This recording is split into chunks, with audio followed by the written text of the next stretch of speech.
આગળ વાત કરીએ મોરબીના પંચાસર ગામ ખાતે જૂની અદાવતમાં ફાયરિંગની ઘટના સામે આવી છે, જેમાં 3 લોકોને ઈજા પહોંચી છે।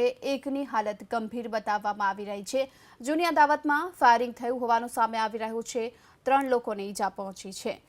તો મોરબીના પંચાસર ગામ પાસે આ ફાયરિંગની ઘટના જે સામે આવી છે તેને લઈ સમગ્ર પંથકમાં જે પ્રમાણે અરેરાટી મચી ગઈ છે। આ સાથે વધુ માહિતી માટે જોડાઈ ચૂક્યા છે સંવાદદાતા ડેનિશ દવે। ડેનિશ, જે ઘટના સામે આવી છે, શું કારણ માનવામાં આવી રહ્યું છે ફાયરિંગનું? કોણે કરી છે ફાયરિંગ અને કોણ ઈજાગ્રસ્ત થયું છે?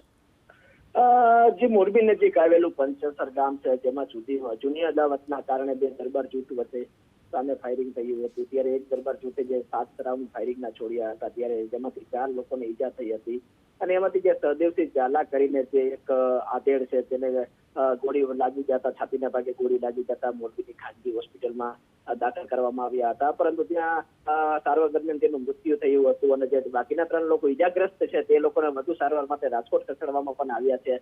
હાલમાં તો તમામ જે આરોપી છે, અજાણ્યા શખ્સો છે, જે ફાયરિંગ કરીને નાસી છૂટશે, તેમાં ડીવાયએસપી, એસપી અને પોલીસ કાફલો અત્યારે તેમને પકડાવવા ચક્રો ગતિમાન કર્યા છે।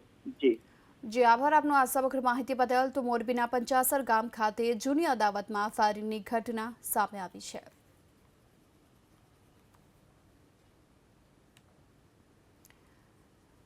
તો પંચાસર ગામ ખાતે આ જૂની અદાવતમાં ફાયરિંગ કરવામાં આવી રહ્યાનું સામે આવ્યું છે। પોલીસ ઘટના સ્થળ પર પહોંચી છે અને ફાયરિંગના કારણે ગામમાં ભયનો માહોલ પણ જોવામાં આવી રહ્યો છે। તો જે મૃતકનું નામ સહદેવસિંહ ઝાલા, જેઓ ફાયરિંગમાં મૃત્યુ પામ્યા છે, સાથે અન્ય 2 વ્યક્તિ પણ ગંભીર રીતે ઇજાગ્રસ્ત થઈ છે। તો મોરબીના પંચાસર ગામ ખાતે જૂની અદાવતમાં જે ફાયરિંગની ઘટના સામે આવી છે તેમાં એક વ્યક્તિનું મોત નીપજ્યું છે। મૃતકનું નામ છે સહદેવસિંહ ઝાલા, સાથે અન્ય 2 વ્યક્તિ કે જેઓ ઇજાગ્રસ્ત થયા છે, તમામને હાલ સારવાર માટે ખસેડવામાં આવ્યા છે। જૂની અદાવતમાં આ ફાયરિંગ થયું હોવાનું સામે આવી રહ્યું છે, જો કે હાલ પોલીસે આ મામલે તપાસ હાથ ધરી છે। ઘટનાને લઈ પોલીસ કાફલો ઘટના સ્થળ પર પહોંચ્યો અને હાલમાં તપાસ ચલાવવામાં આવી રહી છે।